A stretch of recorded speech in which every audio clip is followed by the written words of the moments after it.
अच्छा जी, previous lecture में हमने पढ़ा था what is function, polynomial function और सम प्रैक्टिस क्वेश्चंस किए थे हमने। होपफुली आपको वो लेक्चर क्लियर हो चुका होगा, आपने प्रैक्टिस भी की होगी। चलें अब हम नेक्स्ट लेक्चर की तरफ आते हैं। तो आज के लेक्चर में जो है वो हमने पढ़ना है मज़ीद टाइप्स ऑफ फंक्शंस, ठीक है, जिसमें सबसे पहले जो है वो हमारे पास है लीनियर फंक्शन। अच्छा जी, तो उस दिन आपने पढ़ा था अबाउट द पॉलिनोमियल फंक्शन। अब नेक्स्ट हमने कुछ मज़ीद काइंड ऑफ फंक्शंस जो हैं वो पढ़नी है। आपकी बुक पे ये सारे दिए हुए हैं, ठीक है, आप बुक से भी देख सकते हैं। तो आसान लफ्ज़ों में अगर हम कहें तो लीनियर फंक्शन बच्चे हमारे पास क्या होगा कि एक ऐसा function, a function of the form ax plus b, ठीक है, like 5x plus 4, 8x minus 3 and so on. और इसमें हमारे पास ये a और b जो हैं ये दोनों क्या होंगे, रियल नंबर्स होंगे, ठीक है।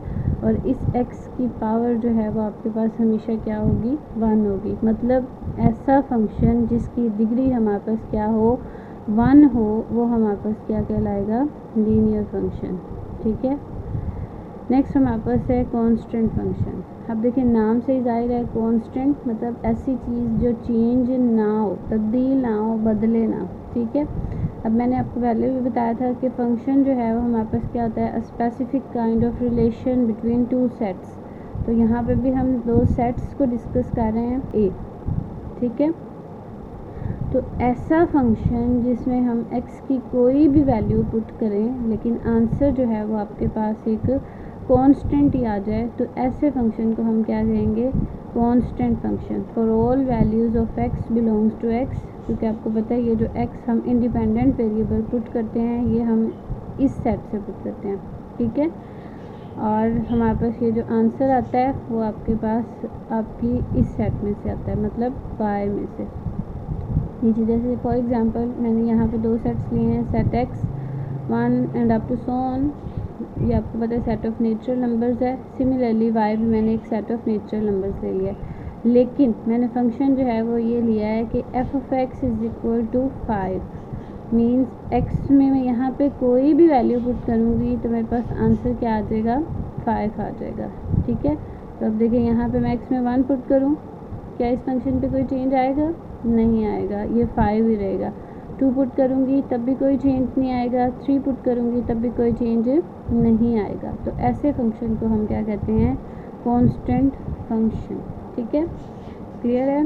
चले नेक्स्ट हमारे पास है आइडेंटिटी फंक्शन। आइडेंटिटी नाम से ही जाहिर है, आप लोग आइडेंटिटी मैट्रिसेस भी पढ़ चुके हैं फर्स्ट ईयर में।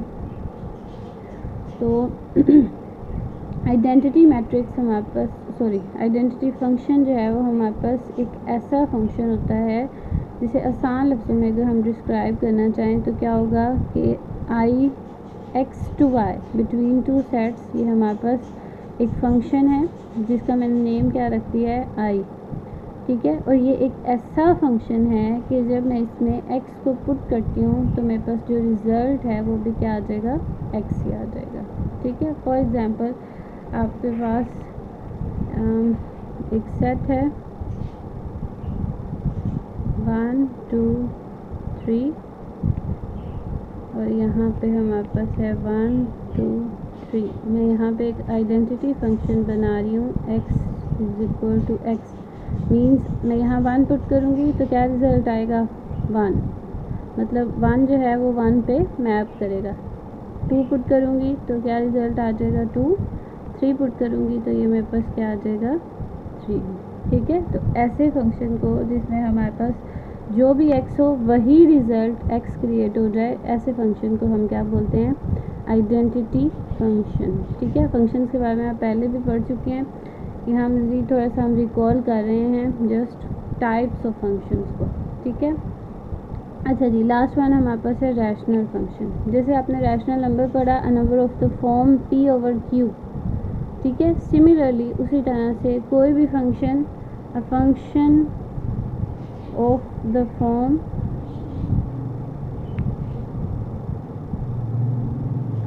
p of x over q of x, ठीक है। और ये दोनों हमारे पास क्या होंगे, इट्स सेल्फ पॉलिनोमियल फंक्शंस होंगे। क्या होंगे? Polynomial functions. पॉलिनोमियल फंक्शंस जो हैं वो हमने लास्ट लेक्चर में जो है वो डिस्कस किया था, ठीक है। A function of the form, ये हमारे पास पॉलिनोमियल फंक्शन है, मतलब जिसमें आपकी डिग्री जो है वो एक नॉन नेगेटिव नंबर हो और आपके जो कोफिशिएंट्स हैं वो सारे क्या होने चाहिए? रियल नंबर्स होने चाहिए, ठीक है। तो कोई भी ऐसा फंक्शन जो इन दो कंडीशंस को सेटिस्फाई करता हो वो क्या बन जाएगा? Polynomial function. तो जब हम रैशनल फंक्शन की बात करेंगे तो हमारे पास क्या आ जाएगा? The quotient of two polynomial functions, ठीक है। ये आपकी बुक पे भी लिखा हुआ है कि ये हमारे पास क्या होंगे? पॉलिनोमियल फंक्शंस होंगे and Q of x is not equal to 0। तो ये हमारे पास क्या बन जाएगा? एक रैशनल फंक्शन, ठीक है। होपफुली आपको ये फंक्शन की टाइप्स जो है वो क्लियर हो चुकी होंगी। लास्ट लेक्चर में हमने पॉलिनोमियल फंक्शन पढ़ा था। अब नेक्स्ट हमने ये मज़ीद कुछ काइंड्स जो हैं वो पढ़ लिए हैं। इसके बाद नेक्स्ट हमारे पास ट्रिग्नोमेट्रिक, इन्वर्स ट्रिग्नोमेट्रिक और भी बहुत सारी फंक्शन की काइंड्स हैं, लेकिन आज के लिए हम जस्ट जो है वो रैशनल फंक्शंस तक रहेंगे। चलें नेक्स्ट हम जो है वो कुछ एग्जांपल्स की तरफ आते हैं। फर्स्ट 3 क्वेश्चंस जो हैं वो अपने लास्ट जो है वो लेक्चर में पूरे कर लिए थे। अब हम नेक्स्ट जो है वो 4 और 5 क्वेश्चन, रेंज एंड डोमेन। ये थोड़ा सा लेंथी टॉपिक है, ये मैं आपको जो है इस एक्सरसाइज के एंड पे करवाऊँगी। अभी फ़िलहाल जो है वो मैं आपको क्वेश्चन नंबर 6 से स्टार्ट करवाती हूँ, ठीक है। तो देखिए क्वेश्चन नंबर 6 में हमें क्या कह रहा है कि गिवन है आपके पास एक function F of x is equal to X cube minus A x square plus B x plus 1 if f of 2 is equal to -3 and f of -1 is equal to 0, find the values of a and b। आपके पास f of x दिया हुआ है जिसमें हमारे पास 2 constants आ रहे हैं, that is a and b। इन्हें हम अननाउन्स भी बोलते हैं। इन अननाउन्स की वैल्यूज़ को आपने फाइंड करना है, जबकि उसने आपको बता दिया है कि f of x जो है वो एट पॉइंट 2 -3 रिज़ल्ट देगा। मीन्स 2 इनपुट पुट करने से हमें -3 आउटपुट मिलेगी। इसी तरह से -1 पुट करने से इसका रिज़ल्ट जो है वो क्या होगा? 0 होगा, ठीक है। तो चलिए हम इसको सॉल्व करके देख लेते हैं। अच्छा जी, ये हमारे पास एफ ऑफ एक्स है, that is x cube minus A x square plus B x plus 1। Given हमारे पास 2 कंडीशंस हैं, that is f of 2 is equal to -3 and second one is f of -1 is equal to 0। इन दोनों conditions को हम use करेंगे, ठीक है। फर्स्ट ऑफ ऑल जो है वो हम बारी बारी इसको इस्तेमाल करते हैं। तो फर्स्ट ऑफ ऑल हम क्या करते हैं? पुट, इसे आप कोई भी इक्वेशन का नाम दे दें। अब देखें इसमें हमारी x की इनपुट क्या है? 2। तो x is equal to 2 in equation a equation में हम इसको पुट आउट कर देंगे। तो ये हमारे पास क्या बन जाएगा? F of 2 is equal to 2 cube minus a2 square plus b2 plus 1। तो 8 minus 4a plus 2b plus 1। और ये हमारे पास क्या दिया हुआ है? F of 2 is equal to -3। तो बाय 1 हमारे पास ये एफ ऑफ 2 किसके बराबर आ जाएगा? -3 के, ठीक है। अब इस इक्वेशन को जो है वो हम बैलेंस कर लेते हैं। तो -4a इधर आके +4a प्लस 2b इधर आके -2b, 8 प्लस 1 9, और ये इक्वल के लेफ़्ट साइड से जब राइट साइड पे मूव करेगा तो ये प्लस हो जाएगा। 4a minus 2b is equal to 12। अगर हम 2 कॉमन लेके डिवाइड कर दें तो ये हमारे पास क्या आ जाएगा? 2a minus b is equal to 6। तो ये हमारे पास क्या बन जाएगी? इक्वेशन 3। आप इसको लिख सकते हैं डिवाइड बाय 2, ठीक है। चले अच्छा जी, सिमिलरली हमारे पास f ऑफ -1 जो है वो पुट करने से, इसमें जब हम f ऑफ -1 पुट करेंगे तो ये क्या आ जाएगा? -1 cube -1 square -1 and plus 1। -1 cube में आपको पता है -1 हो जाएगा, स्क्वायर में पॉजिटिव, और ये -b एंड 1 आ जाएगा। माइनस प्लस कैंसिल, तो ये हमारे पास इक्वेशन क्या बन गई है? a plus b is equal to 0। अब हमने इस इक्वेशन 3 और 4 को जो है वो सॉल्व करना है, और सॉल्व करके value of a and b जो है वो फाइंड करनी है, ठीक है। तो देखें b, इसमें b का कोफिशिएंट नेगेटिव है, इसमें पॉजिटिव 1 है। तो हम इन दोनों इक्वेशंस को क्या कर देते हैं? ऐड कर देते हैं। Add equations 3 and 4. 2a minus b is equal to 6, a plus b is equal to 0. After adding these equations we get 3a is equal to 6 और a is equal to 2. ठीक है, अब इस a की value को आप put out कर दें इन इक्वेशन 3 और 4, ये आपकी अपनी मर्ज़ी है. Put a is equal to 2 in equation 4.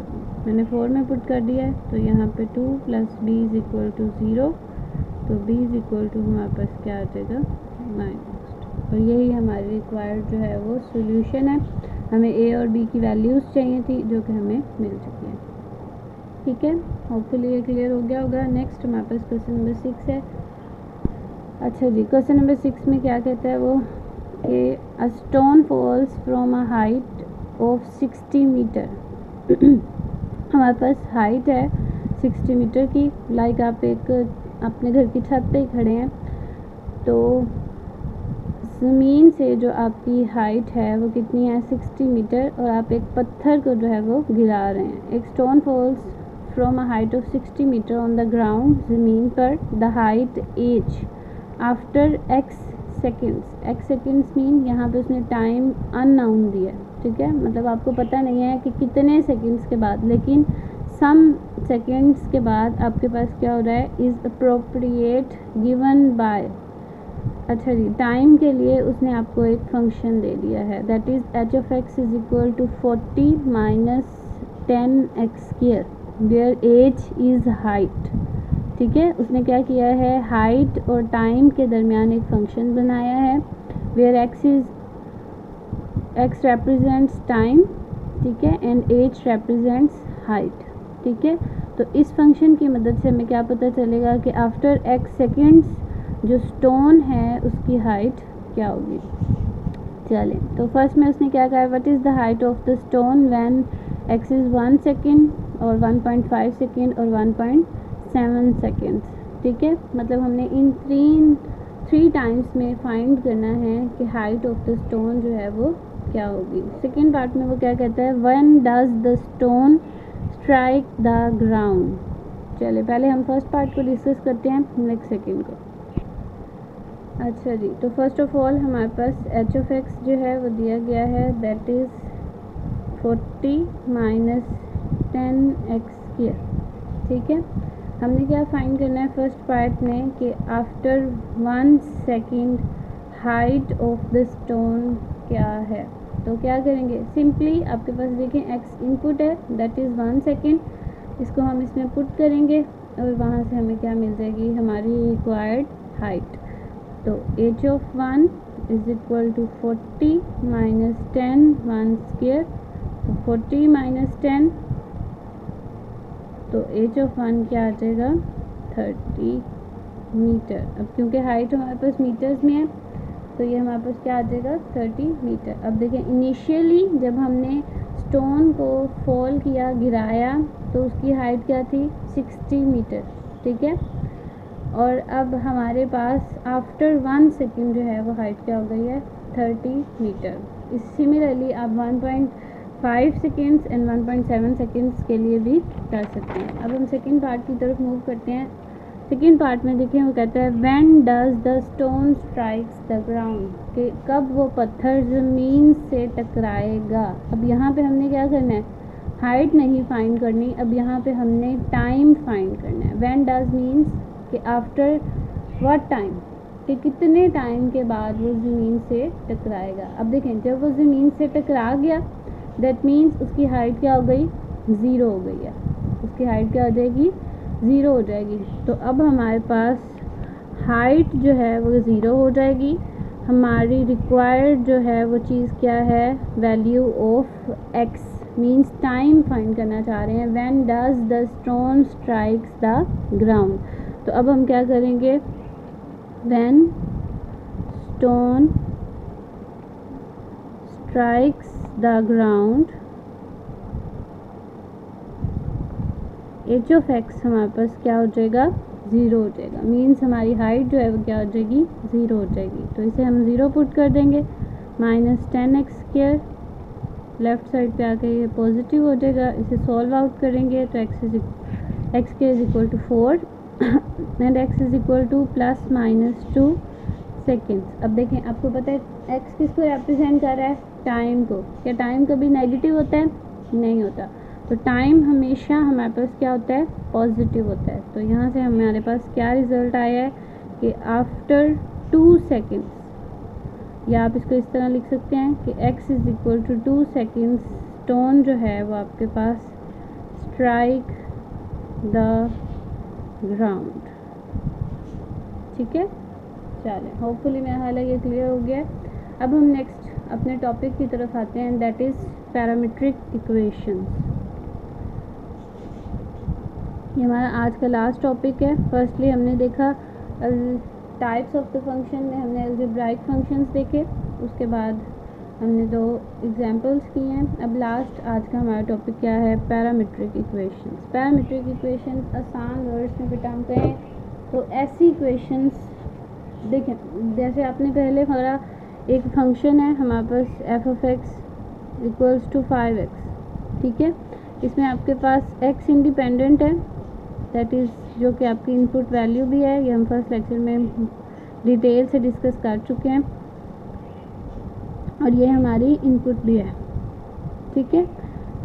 ये फंक्शन डिपेंड करता है on the value of x, ठीक है। तो पैरामीट्रिक इक्वेशंस जो हैं वो हमारे पास क्या होती हैं कि when 2 variables depend on some third variable, ठीक है। लाइक फॉर एग्जांपल आपके पास x जो है वो एक फंक्शन ऑफ t है and y is also a function of t, ठीक है। तो अब यहाँ पे हमारे पास जो x है वो भी किस पे डिपेंड कर रहा है? t पे डिपेंड कर रहा है, ठीक है। और y जो है ये भी क्या कर रहा है? t पे डिपेंड कर रहा है। ये जस्ट आसान लफ्ज़ों में मैं आपको बता रही हूँ, एग्जैक्ट डेफिनेशन नहीं है ये। तो हमारे पास यहाँ x और y दोनों डिपेंड कर रहे हैं on a third variable t पर। तो इस तरह की जो इक्वेशंस होती हैं इनको हम क्या बोलते हैं? पैरामीट्रिक इक्वेशंस, ठीक है। आपको क्वेश्चन नंबर 7 बुक से अगर आप देखें तो इसमें उसने क्या कहा है कि show that the parametric equations this and this represent the equation of parabola y square is equal to 4ax। अब देखिए यहाँ से अगर आप गौर करें तो x जो है is equal to a t square, a is a constant and t is a variable. तो x जो है वो डिपेंड कर रहा है on the value of t, similarly y जो है वो भी डिपेंड कर रहा है ऑन t। तो ये दोनों हमारे पास क्या हैं? पैरामीट्रिक इक्वेशंस हैं। हमने रिप्रेजेंट करना है कि ये क्या करती हैं? बनाती हैं एक इक्वेशन ऑफ पैराबोला को। अच्छा जी, तो हमने क्या करना है? इन 2 पैरामीट्रिक इक्वेशंस को यूज़ करते हुए सॉल्व करना है और बताना है कि ये रिप्रेजेंट करेंगी y square is equal to 4ax। अच्छा, अगर आप इस इक्वेशन में गौर करें तो आप देखेंगे कि यहाँ पे कहीं पे भी t नहीं है। दैट मीन्स उसने इन दोनों इक्वेशंस में से t को क्या कर दिया है? एलिमिनेट कर दिया है, ख़त्म कर दिया है, ठीक है। तो सेम हम भी यही काम करेंगे। इस इक्वेशन 1 का नेम दे देते हैं, इस इक्वेशन 2 का नेम देते हैं। अब यहाँ पे देखें, यहाँ से t की वैल्यू निकालना ज़्यादा आसान है या यहाँ से? ऑब्वियस सी बात है, इस इक्वेशन से, ठीक है। तो हम क्या करेंगे? From equation 2 y is equal to 2at, तो 2a डिवाइड हो जाएगा, तो ये हमारे पास क्या आ गई है? Value of t। अब इस वैल्यू ऑफ t को हम पुट कर देंगे इन इक्वेशन 1। तो x is equal to a t square, तो ये हो जाएगा y ओवर 2a स्क्वायर, तो ये आ जाएगा y square over 4a square, 1a cancel out हो जाएगा। अब ये 4a डिवाइड हो रहा है तो उधर जाके क्या हो जाएगा? मल्टीप्लाई। तो 4ax is equal to y square, और ये हमारे पास क्या है? Required equation of parabola. Parabola क्या होता है ये आपको मैं फिर कभी बताऊंगी, ठीक है। अभी हमारे पास टाइम शॉर्ट है। अच्छा जी, नेक्स्ट हमारे पास 2 क्वेश्चन रह गए हैं। इसमें सिमिलरली यहाँ पे उसने अब आपको 2 पैरामीट्रिक इक्वेशंस दिए हैं। फ़र्क सिर्फ इतना है कि अब यहाँ पे आपका पैरामीटर क्या है? थीटा। तो कहता है represent the equation of ellipse, and second में उसने कहा है कि x is equal to a second theta and y is equal to b tan theta represents the equation of hyperbola. मैं आपको थर्ड पार्ट जो है वो करवा रही हूँ, सेकेंड सिमिलरली इसके हो जाएगा, आप इसको खुद ट्राई कीजिएगा, ठीक है। तो थर्ड पार्ट में देखिए हमारे पास क्या है, x is equal to a second theta हमारी फर्स्ट इक्वेशन है, and y is equal to b tan theta हमारी सेकेंड इक्वेशन है। अब देखिए यहाँ पे आपके पैरामीटर्स जो हैं वो क्या हैं, theta. So we have to represent x square over a square minus y square over b square is equal to 1। ये हाइपरबोला की इक्वेशन होती है। इन दो इक्वेशंस की मदद से हमने इस इक्वेशन को प्रूव करना है। अब देखें यहाँ पे आपके पास कहीं पे भी थीटा जो है वो नज़र नहीं आ रहा। तो सिमिलरली जैसे हमने फर्स्ट पार्ट में t को एलिमिनेट किया है, इन दोनों में हम क्या करेंगे, थीटा को एलिमिनेट करेंगे। बस यहाँ पे हमारा प्रोसीजर जो है वो थोड़ा सा मुख्तलिफ होगा। और वो कैसे होगा, देखें यहाँ रिज़ल्ट में आपको क्या चाहिए, x ओवर a देन उसका स्क्वायर। अगर हम इस a को डिवाइड कर दें तो ये x ओवर a फॉर्म बन जाएगी। सिमिलरली यहाँ पे हम b को डिवाइड करेंगे तो ये y ओवर b फॉर्म बन जाएगी। तो यहाँ पे हम सेम क्या करेंगे, we eliminate theta from 1 and 2।